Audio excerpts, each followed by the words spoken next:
Hello दोस्तों, स्वागत है आप सभी का एक और नई वीडियो में। आज मैं आप सभी के लिए लेके आ गया हूँ दो बेहद ही डरावनी और चौंका देने वाली कहानियाँ लेकर। अगर आपको ऐसी कहानियाँ सुनना पसंद है तो आप मेरे चैनल को सब्सक्राइब कर सकते हैं और अपनी कहानियों को मुझ तक आप मेरी इंस्टाग्राम आईडी के द्वारा पहुंचा सकते हैं। आईडी आपको स्क्रीन पर दिख रही होगी। अब बढ़ते हैं आज की पहली कहानी की तरफ। आज से कई सालों पहले की बात है। 60-70 का दशक चल रहा था और उसी वक्त बिहार के एक छोटे से गांव में लोगों को एक भयानक डर ने जकड़ लिया। डर की वो कहानी ऐसी थी जो कि कभी भी किसी को समझ ही नहीं आ पाई, लेकिन जितनी लोगों को पता थी उसे आपको पूरी शिद्दत से बताऊंगा। घटनाएं तब शुरू हुई जब कुछ किसानों ने आके पंचायत में ये शिकायत करी कि उनके कुछ जानवर गायब हो रहे हैं। शुरुआत में तो बस ऐसा ही लग रहा था कि वो जानवर गायब हो रहे हैं, लेकिन एक एक करके उन सभी जानवरों की लाशें मिलने लगीं और लाशें ऐसे विभत्स रूप में मिलती कि एक बार को उन्हें देखकर शैतान भी शर्मा जाए। सबसे हैरानी की बात ये थी, गांव में जानवरों की ऐसे मौतों की संख्या बढ़ती जा रही थी, लेकिन पूरे गांव में से किसी ने भी ये नहीं देखा कि आखिर उन जानवरों को मार कौन रहा है। बस ऐसा लगता था कि वो जानवर अचानक से गायब होते और उसके बाद उनकी लाश मिल जाती। उस बीच वो कहाँ जाते और उनका क्या होता, किसी को नहीं मालूम। एक दिन सुबह सुबह गांव का एक किसान अपने घर से बाहर निकला और उसने देखा कि उसके घर के बिल्कुल सामने ही उसकी बकरी मरी हुई पड़ी हुई है। उसके पूरे शरीर के अंग बाहर निकले हुए हैं।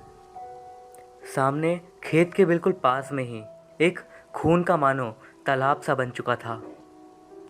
मुश्किल से 100-150 मीटर के अंदर ही उसकी 3 बकरियों की लाश पड़ी थी और वो जिस हालत में थी वो देखकर कोई भी डर जाता। कुछ दिनों बाद एक और किसान की गाय मरी हुई मिली और उसकी हालत भी बिल्कुल ऐसी ही थी। डरावनी बात अब ये थी कि उनके जानवरों को कोई मार तो रहा ही था, लेकिन मारने के साथ साथ उनके घर के सामने सीधा छोड़ के चला जाता था और किसी को भी अब तक कोई अंदाज़ा नहीं था कर कौन रहा है, इंसान, जानवर या फिर कोई और। जिस तरीके से उनको मारा जा रहा था, गांव वाले ये तो समझ चुके थे कि वो कोई इंसान या जानवर तो शायद नहीं है, वो कुछ और ही है, कुछ ऐसा जो कि उनकी समझ से बिल्कुल बाहर था। जैसे जैसे धीरे धीरे समय बीत रहा था, जानवरों की लाशें मिलना बढ़ता जा रहा था और हर लाश बिल्कुल मानो एक जैसी हालत में ही मिलती। मानो ऐसा लग रहा था जो शैतान भी उनके साथ ऐसा कर रहा था, उसकी भूख बढ़ती ही जा रही थी। खौफ का माहौल इतना ज़्यादा हो गया था कि गांव वालों ने अब ये सोच लिया था कि अब शायद उन्हें जानवर नहीं रखने चाहिए, क्योंकि एक एक करके लगभग पूरे गांव के जानवर आधे से ज़्यादा मारे जा चुके थे। ये सब चीज़ें अब काबू से बाहर हो चुकी थी। गांव वाले कई तरह की पूजा करते, कुछ भी करते, लेकिन ये सब शांत ना होता। और फिर एक दिन सुबह सुबह ऐसी घटना हुई जिसके बारे में कभी भी किसी ने नहीं सोचा था। सुबह सुबह गांव के एक झोपड़े के सामने एक आदमी की कटी फटी लाश मिली। गांव वालों का कहना था कि पिछली रात पूर्णिमा थी और वो आदमी गांव का ही एक शराबी था जो कि देर रात तक इधर उधर घूम घूम के शराब पीता रहता था। रात में एक आदमी ने उसे शराब की बोतल लिए घूमते हुए भी देखा था, लेकिन सुबह सुबह जिस हालत में उसकी लाश मिली वो बहुत ही भयानक था। ऐसा लग रहा था कि किसी ने पता नहीं कैसे उसके शरीर का एक एक अंग मानो खा खा के छोड़ दिया हो। जैसे ही ये खबर गांव में फैली, लोगों की हालत ख़राब हो गई। लोगों के डर का कोई इल्म ना रहा। सब लोग ये सोचने लगे अब सिर्फ जानवर नहीं, इंसानों को भी वो चीज़ खा रही है, यानी कि अब कोई भी सुरक्षित नहीं था। शाम होने के बाद से लोगों ने अपने घर से बाहर निकलना बंद कर दिया। किसानों ने अपने बचे खुचे जानवरों को बंद बाड़े में रखना स्टार्ट कर दिया और कई लोगों ने तो अपने घर के अंदर ही सब लोग जो छोटा मोटा हथियार इकट्ठा कर सकते थे वो उन्होंने इकट्ठा किया। गांव मानो रात के समय एकदम सुनसान हो जाता, ऐसा लगता कि वहाँ कोई रहता ही ना हो। रातें ऐसे बीतती और दिन भर लोग उस शैतान की चर्चा करते रहते। बस यही हो गई थी उस गांव की ज़िंदगी। गांव वालों को डर सबसे ज़्यादा इसी बात का था कि पता ही नहीं चल पा रहा था कि आखिर ये सब हो कैसे रहा है, आखिर कौन है कि ऐसे इन सब की हत्या कर रहा था। गांव में लगभग सभी पर शक की नज़र से देखा गया और उसके बाद एक और दर्दनाक घटना हुई। गांव के कुछ बच्चे एक साथ लापता हो गए। किसी को नहीं पता कि सारे बच्चे एक साथ कहाँ गायब हुए। गांव के मर्दों ने एक ग्रुप बना के फैसला किया कि अब कुछ ना कुछ तो करना ही पड़ेगा। और सबसे ज़्यादा डरावनी बात ये थी कि उन्हें ये नहीं पता था कि आखिर वो लड़ किससे रहे हैं। उन्होंने ग्रुप तो बना लिया था, लेकिन वो अपने आप को असहाय महसूस कर रहे थे। उसी समय गांव में दो भाई रहते थे, हीरा और मनोज। वो लोग गांव के सबसे लास्ट वाले झोपड़े में रहते थे, जिसके पीछे की तरफ सिर्फ जंगल था। 3 दिन पहले उनके जानवरों को उसी शैतान ने मार दिया था। वो दोनों भाई बहुत ज़्यादा गुस्से में थे और वो उसी शाम बैठकर वहीं पर चर्चा कर रहे थे। उनकी बूढ़ी दादी पीछे व्हील चेयर पर बैठी हुई थी, जिन्होंने अपने शरीर पर अपना शॉल लपेट रखा था। हमें कुछ ना कुछ तो करना ही होगा आज, मनोज बोला। हाँ, ठीक कह रहे हो, वरना ये जो भी चीज़ है ये सबकी जान ले लेगी।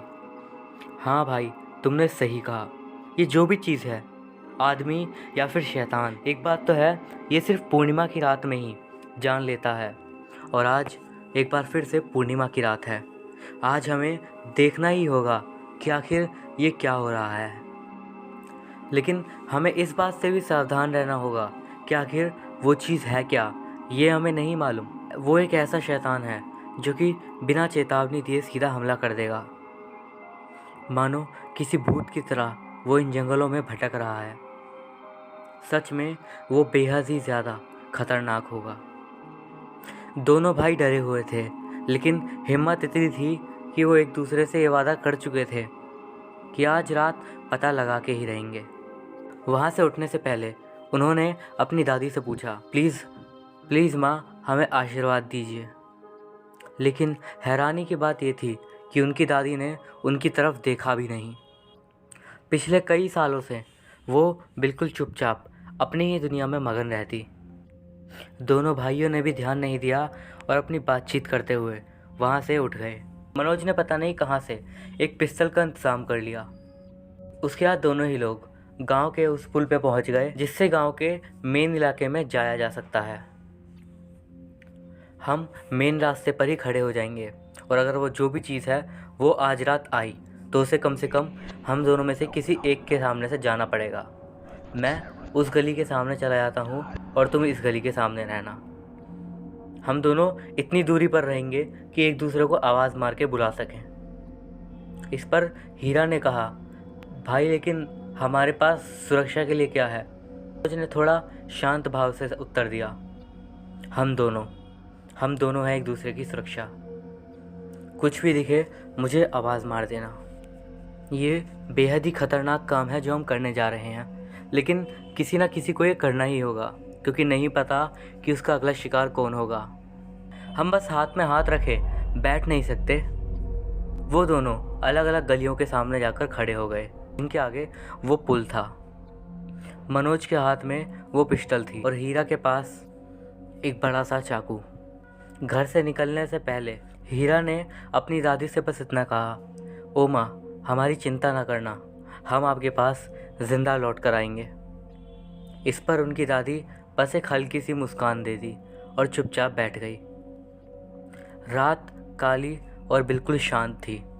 पूर्णिमा का चांद आसमान में निकल चुका था और दोनों भाई तैयार थे। दोनों उस जगह पर पहुंच चुके थे जहां पे उन्होंने जाने के लिए सोचा था। अचानक से जंगलों की तरफ से किसी के चलने की आवाज़ आई, लेकिन दोनों भाइयों ने देखा तो वहाँ पे कोई भी नहीं था। वो दोनों अब अलग होकर अपनी अपनी जगह पर पहुँच चुके थे। जंगलों की साइड पेड़ और परछाइयों के अलावा कुछ भी नहीं दिख रहा था। कुछ मिनट ऐसे ही बीत गए। दोनों अपनी अपनी जगह खड़े रहे। दोनों के ही दिमाग में अपने अपने ख्याल थे। वो चीज़ क्या है कितनी भयानक होगी।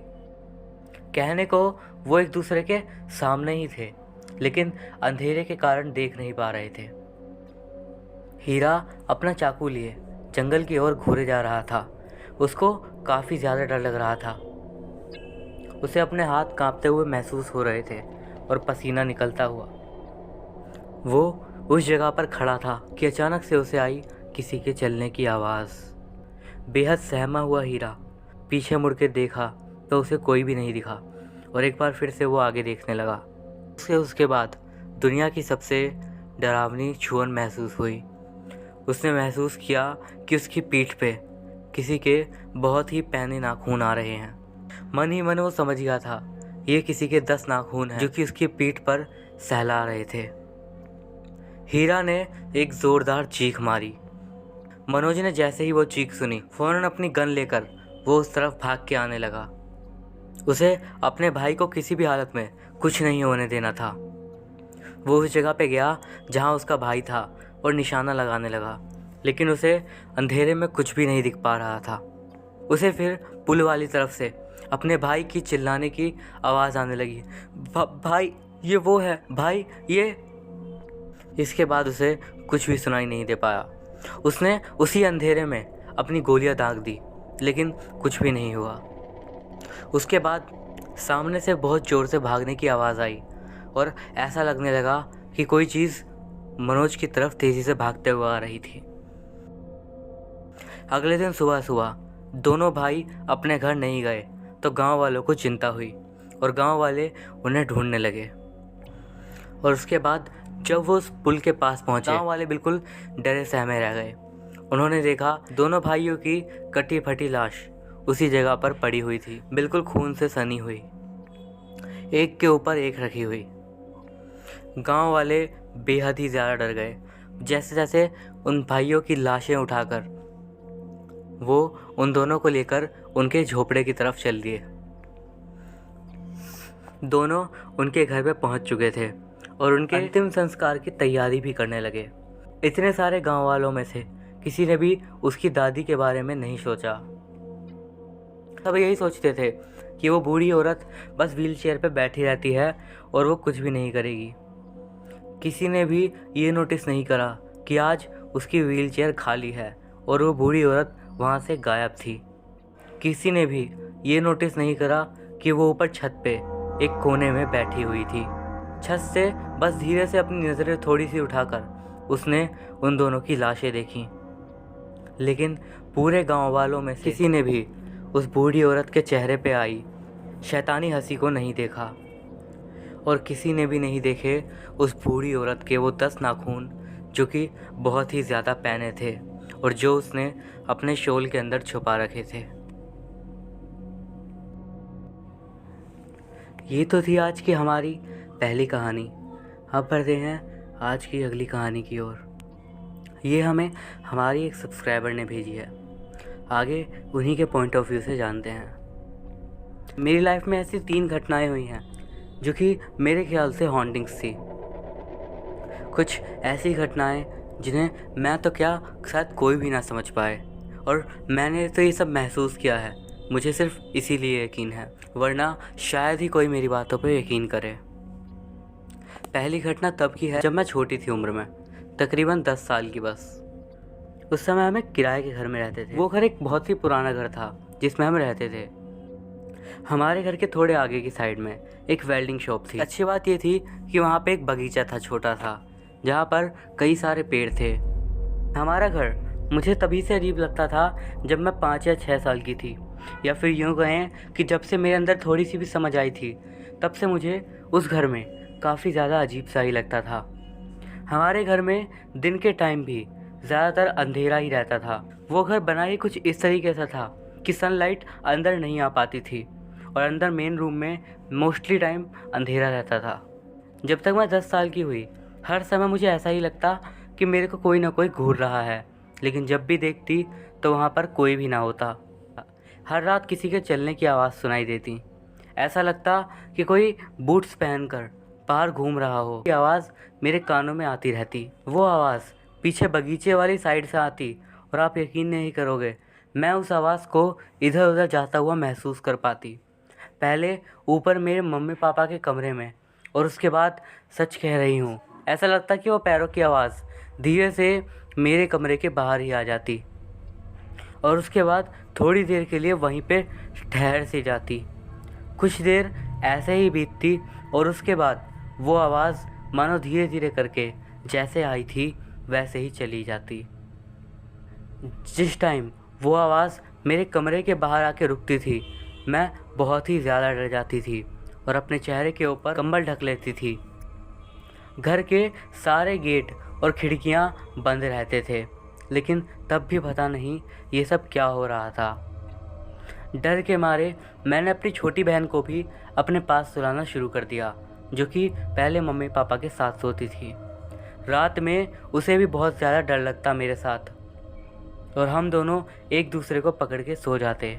हमें सही में इस बात का बिल्कुल पता नहीं था कि आखिर उस घर में क्या हो रहा था। और ये घटनाएं तब तक हुई जब तक कि मेरी मम्मी ने मेरे पापा को तलाक नहीं दे दिया, और उसके बाद वो मेरी बहन के साथ दूसरे शहर में चले गए। वहाँ से जाने के तकरीबन 1 साल बाद मेरी मम्मी को एक बूढ़ी औरत मिली, जो कि उस घर के पास में ही रहती थी। मम्मी ने उन्हें उस जगह पर रहते हुए जो हमारे साथ हुआ था वो सब बता दिया, और इस पर उस बूढ़ी औरत का एक बहुत ही अजीब सा आंसर था। उसने कहा कि बहुत साल पहले उस घर के मालिक ने अपने ही नौकर को वहाँ पर मार दिया था। हालांकि पुलिस ने उन्हें छोड़ दिया था, लेकिन सभी लोगों को पता था कि उसने ही अपने नौकर को मारा है। उस जगह पर बगीचे में खेलते समय भी मुझे ऐसा ही महसूस होता था कि कोई मुझे वहाँ पर देखता है। एक बार तो ऐसी घटना हुई जिसने सबको हैरानी में डाल दिया। मेरे पापा के एक दोस्त दरअसल एक बार हमारे घर पे आए हुए थे। वो पहले कभी भी हमारे घर नहीं आए थे, और उस रात वो हमारे घर पे ही रुके। वो उस रात मेरे रूम में सो रहे थे, और हमारी फैमिली के चारों लोग एक ही रूम में ऊपर मम्मी पापा के पास सो रहे थे। हम सब सो ही रहे थे कि मुझे याद है कि अचानक से हमें तेज़ तेज़ चिल्लाने की आवाज़ आने लगी। मैं बहुत ही ज़्यादा डर के उठी। पापा और मम्मी लपक के नीचे गए और उनके कमरे में देखने लगे कि आखिर क्या हुआ है। वो उनके कमरे के बाहर ही जाकर रुक गए। वहाँ पे मैं भी धीरे धीरे उतर के नीचे गई, और जो मैंने देखा वो बहुत ही अजीब था। रूम में बिल्कुल अंधेरा हुआ पड़ा था, और उन अंकल की तेज़ तेज़ चिल्लाने की आवाज़ आ रही थी। मेरे पैर से दूर हट जाओ, मेरे पैर से दूर हटो, भागो यहाँ से।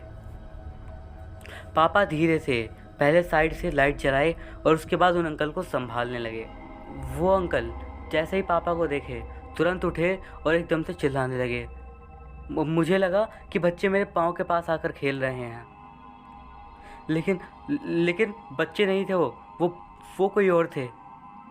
अंकल उस इंसिडेंट से इतना ज़्यादा डर गए थे कि वो उसी समय अपने कपड़े पहने और अपना सामान लेकर आधी रात में ही हमारे घर से बाहर निकल गए। उसके बाद काफ़ी टाइम तक वो हमसे मिलने भी नहीं आए, और जब भी आए वो दिन के दिन में ही निकल गए।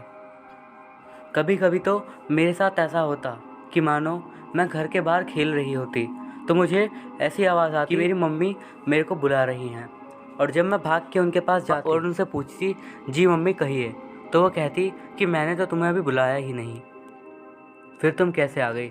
लेकिन मैं सच कह रही हूँ कि मैं सच में आवाज़ सुनती कि मम्मी मेरे को बुला रही हैं। इससे भी ज़्यादा हैरानी आपको तब होगी जब मैं आपको बताऊँगी ये घटना सिर्फ तभी होती जब मेरी मम्मी किसी न किसी काम से मेरे को बुलाने वाली होती, लेकिन मैं उनके आवाज़ देने से पहले ही उनके पास चली आती और ये कहती थी कि मुझे आपके बुलाने की आवाज़ आई थी।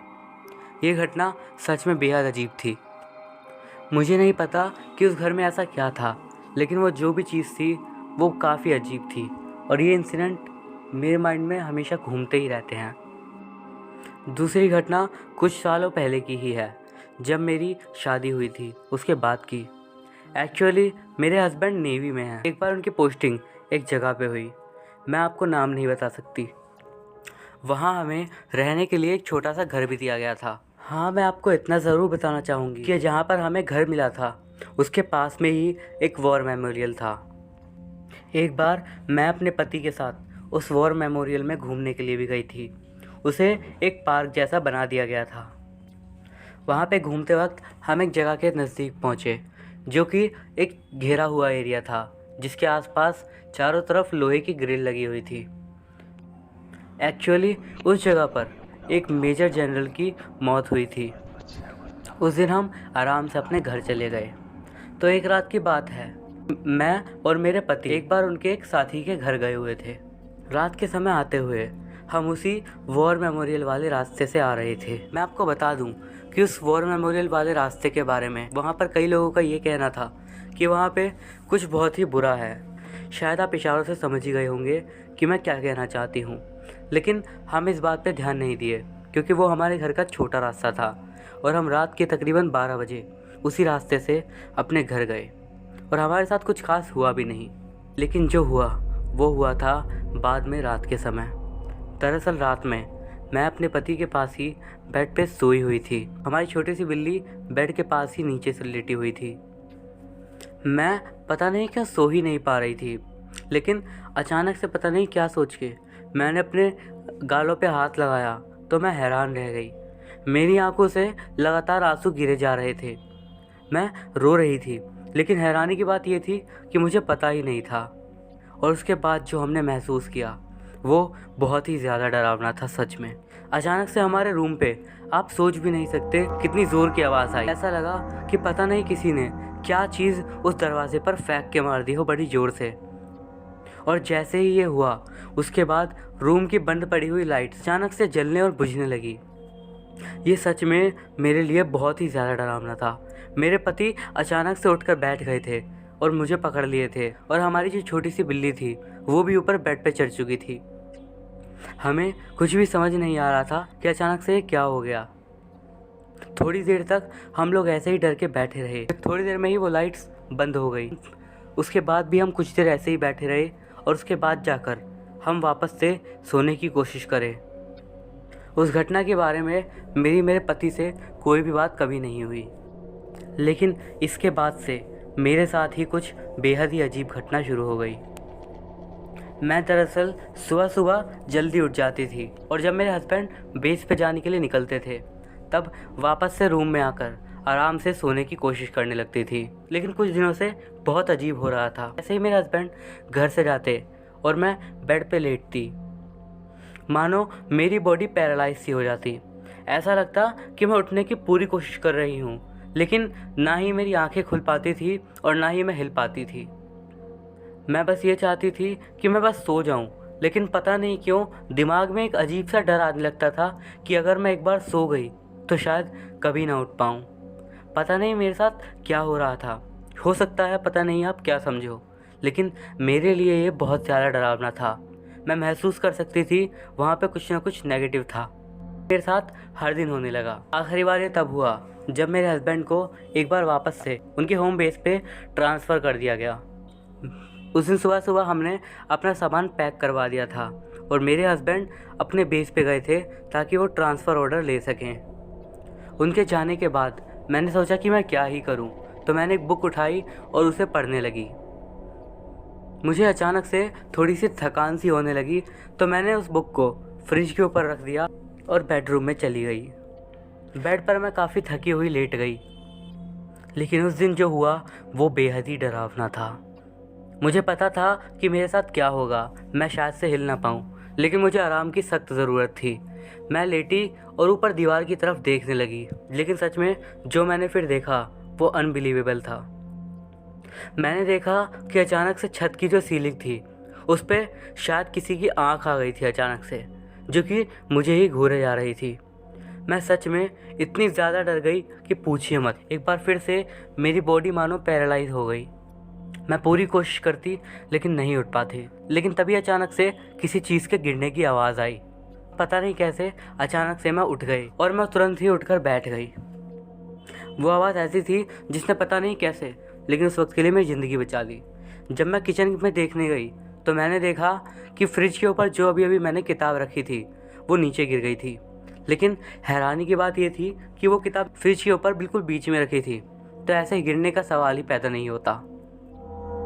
ऐसा लग रहा था कि मानो किसी ने उस दिन खुद ही मेरी ज़िंदगी बचा ली हो और मैं उस अनजान शक्ति की हमेशा शुक्रगुजार हूँ। वैसे तो हम उसके अगले दिन वहाँ से निकलने वाले थे, लेकिन मेरे पति को जब मैंने ये बातें बताई तो हम लोग उसी दिन उस जगह से अपने घर के लिए निकल गए। ये मेरी लाइफ में घटी मेरे साथ दूसरी ऐसी घटना है। अब मैं आपको मेरे साथ ऐसी घटी हुई आखिरी घटना बताती हूँ। ये वाली घटना जो भी मैंने आपको घटना बताई इसके कुछ महीनों बाद की ही है। दरअसल वहाँ से जाने के बाद हम एक अपार्टमेंट पे रहने लगे थे। वहाँ पर शिफ्ट किए हुए हमें कुछ ही टाइम हुआ था। मेरे पति एक बार फिर से कुछ दिनों के लिए वहाँ से बाहर गए हुए थे। मैं वहाँ पर ज़्यादातर टाइम अकेले ही रहती, अपना काम वाम निपटाने के बाद अपने दोस्तों से बातें करती और ऐसे ही मेरी रातें निकल रही थीं। लेकिन एक रात बहुत ही अजीब घटना हुई। अचानक से रूम की लाइट्स जलने और बुझने लगीं। मुझे नहीं पता कि ये सब क्यों होने लगा था। मुझे लगा शायद लाइट में कोई डिफेक्ट होगा, इसलिए मैंने फ़ौरन ही दूसरे लाइट बल्ब से वो वाले रिप्लेस कर दिया। लेकिन 3 बार बल्ब चेंज करने के बावजूद भी ये घटना बंद नहीं हो रही थी। उस समय तक मुझे पता नहीं क्यों इन सब चीज़ों से डर लगना मानो बंद सा हो गया था। तो मैंने अपने पड़ोसी को ही बुलाया और उन्हें दिखाया, तो उन्हें भी कुछ समझ में नहीं आया कि ये क्या हो रहा है। मैंने कहा कि छोड़िए, इसे रहने दीजिए, ऐसे ही छोड़ दीजिए। लेकिन इसके 3 दिन बाद एक बेहद ही अजीब घटना हुई। दरअसल हमारे पड़ोसी का बच्चा अक्सर मेरे पास खेलने के लिए आ जाता था। वो एक दिन दरअसल ऐसे ही खेल रहा था कि एक बेहद ही अजीब घटना हुई। वो अचानक से खेलते खेलते पीछे दरवाजे की तरफ देखने लगा। मैं सोफे पर बैठी हुई थी और वो पीछे दरवाजे पर ही देखे जा रहा था और अचानक से वो दरवाजे पर देखकर रोने लगा। एक बेहद ही डर वाली लहर मेरे पूरे बदन में दौड़ गई। मैंने पीछे मुड़ के देखा तो वहाँ पे मुझे कोई भी नहीं दिख रहा था, लेकिन मैं महसूस कर सकती थी कि वहाँ पे कुछ तो था जो कि उसे डरा रहा था। मैं फ़ौरन उसके पास गई और उसे गोदी में उठा लिया। और उसके बाद मुझे भी नहीं पता कि मैंने ये सब कैसे बोला, लेकिन मैंने उस बच्चे को गोदी में उठाने के बाद कहा, सुनो, तुम जो भी चीज़ हो, मुझे नहीं पता कि तुम्हें क्या चाहिए या फिर तुम किस लिए यहाँ पे हो, लेकिन तुम्हें इस तरीके से किसी को भी नहीं परेशान करना चाहिए। हम तुम्हें जानते भी नहीं हैं कि तुम कौन हो, तो तुम हमें क्यों परेशान कर रहे हो। प्लीज़ इस जगह से चले जाओ और हो सके तो कभी भी वापस नहीं आना। मैं बस इतना बोल के दरवाजे की तरफ घूरे जा रही थी और उसके बाद जो उस बच्चे ने कहा उसे सुनकर मेरे रोंगटे खड़े हो गए। वो बच्चा मेरी गोद में ही था। उसने अचानक से मेरे से कहा, अंकल चले गए। और जब उसने ये कहा तो पता नहीं क्यों मुझे कुछ बहुत ही अजीब सा फील होने लगा। इस घटना से पहले लाइट्स वाली घटना भी होती रहती थी, लेकिन उस रात के बाद से कभी भी वो घटना फिर से नहीं हुई। बस मेरी ज़िंदगी में ये ऐसी 3 ही घटना हुई हैं जिनमें मैंने ऐसी किसी चीज़ का सामना किया था। मन किया कि आपसे शेयर कर दूं तो कर दी। इन घटनाओं पे यकीन करना या ना करना आपका काम है। तो दोस्तों, ये थी हमारी आज की कहानियाँ। अगर आपको ये वीडियो अच्छा लगा हो तो इस वीडियो को लाइक कीजिएगा। मैं अभिषेक मिलता हूँ आपसे अगली वीडियो में। तब तक के लिए गुड बाय।